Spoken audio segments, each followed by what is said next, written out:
کچھ وہ لوگ ہیں جن کو اعمال نامہ دائیں ہاتھ میں دیا جائے گا. ان کی کیا کیفیات ہوں گی؟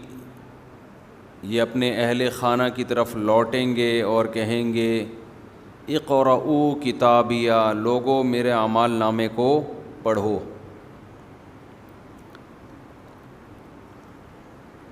اور پھر اللہ نے ان جنت کی نعمتوں کا تذکرہ کیا. وہ تذکرہ بھی ہو چکا پچھلے بیانات میں. وَأَمَّا مَنْ أُوتِيَ كِتَابَهُ بِشِمَالِهِ،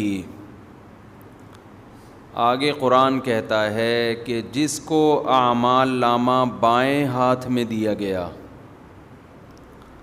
فَيَقُول، تو وہ کہے گا یا لیتنی لم اوت کتابیہ، ہائے کاش مجھے میرا اعمال نامہ نہ دیا جاتا. آپ کو پتہ ہے کسی طالب علم نے امتحان میں محنت نہ کی ہو اور اسے یقین ہو کہ میں فیل ہو جاؤں گا، اس کی خواہش ہوتی ہے کہ رزلٹ اناؤنس ہی نہ ہو، پیپر کینسل ہو جائیں. تو اسے جب اعمال نامہ دیا جائے گا یہ کہے گا کاش مجھے بتایا ہی نہ جاتا کہ میں نے کیا کیا ہے. وَلَمْ أَدْرِ مَا حِسَابِيَهْ، مجھے پتہ نہ چلتا کہ میرا حساب و کتاب کیا ہے. کاش. یا لیتہا کانت القاضیہ، ہائے کاش میری موت میرا کام تمام کر چکی ہوتی. کافر یہ سمجھتا ہے کہ مرنے کے بعد ہمارا نام و نشان ختم ہو جائے گا، لیکن جب قیامت کا سور پھونکا جائے گا، اعمال کے لیے بلایا جائے گا، تو اس کا یہ گمان ختم ہو جائے گا. اسے یقین ہو جائے گا کہ میرا خیال غلط تھا. وہ کہے گا کانت القاضیہ. دیکھیں دنیا میں انسان موت کو پسند نہیں کرتا، وہ چاہتا ہے مجھے زندگی رہے، میرا شعور برقرار رہے. لیکن جب اعمال نامہ دیکھے گا اس میں بتایا جائے گا تو نے فلاں وقت میں یہ کیا، تو نے فلاں وقت میں یہ کیا، تو نے فلاں وقت میں یہ کیا، ایک ایک چیز کو نمایاں کیا جائے گا. تو وہ کہے گا کاش کاش کاش موت قاضی ہوتی. قاضی کا مطلب میرا کام تمام کر چکی ہوتی. کچھ لوگ ایسے ہوں گے جن کے اعمال ان کے خیال میں بہت اچھے ہوں گے، لیکن قرآن ایسے بہت سے لوگوں کے بارے میں کہتا ہے الذین ضل سعیہم فی الحیاۃ الدنیا وہم یحسبون انہم یحسنون صنعا. بہت سے لوگ ایسے خسارے میں ہیں کہ وہ یہ سمجھتے ہیں کہ ہم اچھا کر رہے ہیں. صنعا کا مطلب ہے کہ باقاعدہ محنت کر کے، تکلف کر کے، صنعت سے نکلا ہے نا صنعا. آپ نے سنا ہے صنعت سازی کسے کہتے ہیں؟ فیکٹریوں میں جو مال تیار ہوتا ہے. ایک ہوتا ہے کام، ایک ہوتی ہے صنعت. دونوں میں فرق ہے. کام کا مطلب کچھ بھی کیا آپ نے، اس کو کیا کہیں گے؟ کام. صنعت کا کیا مطلب ہوتا ہے؟ فیکٹریوں میں مشینیں ایک خاص ڈیزائن سے چیزیں تیار کر رہی ہوتی ہیں، اس میں بڑی محنت ہوتی ہے، کاریگروں کے ہاتھ کی محنت، مشین کی محنت. اس محنت کے بعد ایک پروڈکٹ سامنے آتی ہے. ایسی چیز کو مصنوع کہا جاتا ہے. مصنوع آپ نے سنا ہوگا نہیں، یہ مصنوعی کام ہے. کیا مطلب؟ محنت سے ڈیزائن کر کے بنایا گیا، نیچرل نہیں ہے. کہتے ہیں نا مصنوعی آواز نکالنا مشکل ہے، آپ کی نیچرل آواز تو جو ہے وہ ہے. تو صنعت، صنعا، قرآن نے یہ بد نظری کے لیے بھی یہ لفظ استعمال کیا ہے. قرآن کہتا ہے قُل لِّلْمُؤْمِنِينَ يَغُضُّوا مِنْ أَبْصَارِهِمْ وَيَحْفَظُوا فُرُوجَهُمْ. نظر کی حفاظت کرو, شرمگاہ کی حفاظت کرو. آگے فرمائیں ان اللہ یعلم ما تصنعون, تعملون نہیں ہے, تصنعون یا یصنعون ایسے. اللہ نے آگے ڈرانے کے لیے کہا کہ جو کچھ تم کر رہے ہو اللہ وہ جانتا ہے. تو یعمل کا مطلب عمل کرنا, یصنع کا مطلب یہاں پر کیا ہے؟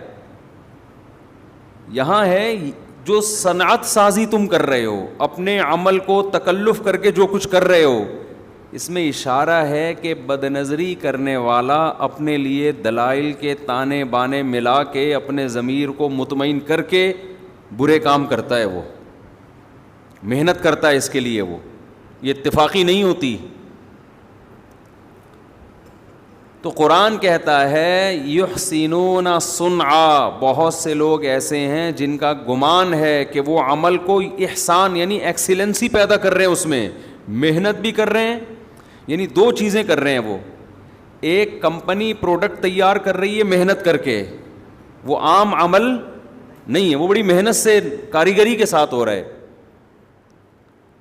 دیکھو کوئی بھی عمل کرنے والے کو عامل کہتے ہیں, لیکن بڑے ٹیکنیکل طریقے سے دماغ لگا کے محنت کرنے والے کو کاریگر کہتے ہیں, ہے یا نہیں ہے؟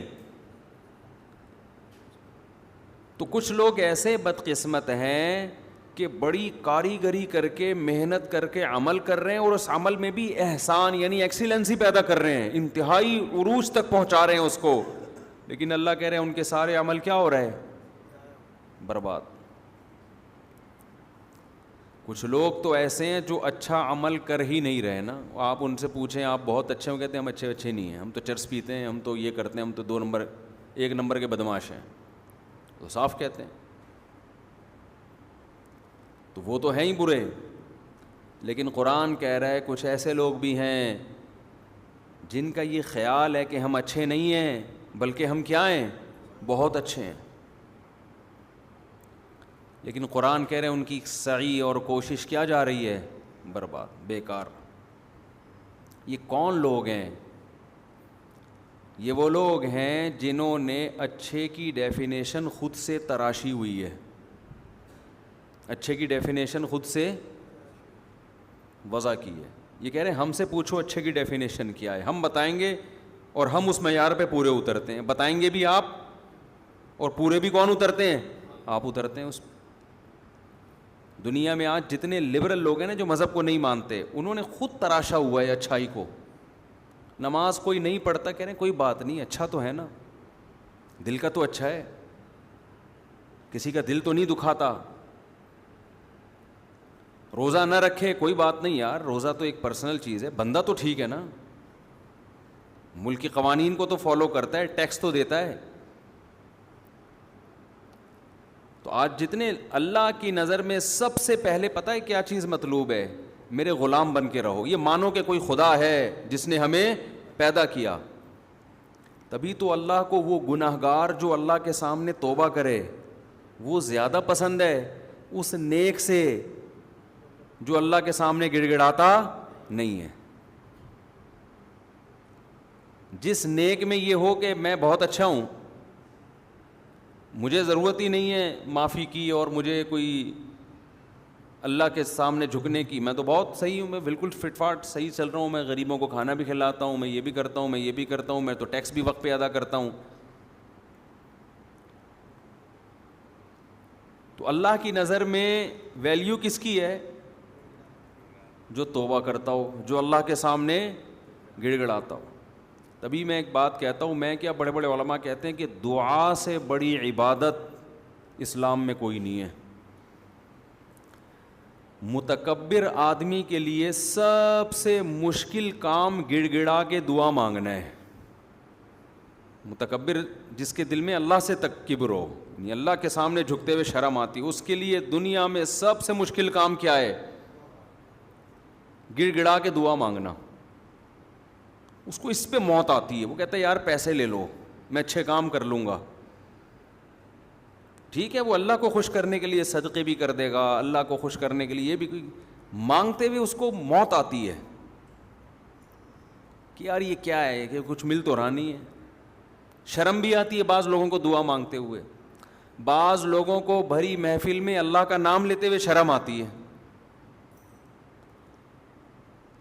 تو اللہ کہتے ہیں کہ جب تم مجھے ہی نہیں مانتے, اپنے آپ کو میرا غلام ہی نہیں سمجھتے, ما یفعل اللہ, اللہ پھر کیا, اللہ قل ما یعبأ بکم ربی لولا دعاؤکم, سورہ فرقان کی آخری آیت, کہ اگر تم اللہ کو نہیں پکارتے, اپنے آپ کو اللہ کا فقیر محتاج نہیں سمجھتے, تو اللہ کو تمہاری کیا ضرورت ہے, پھر کیا پرواہ ہے تمہاری.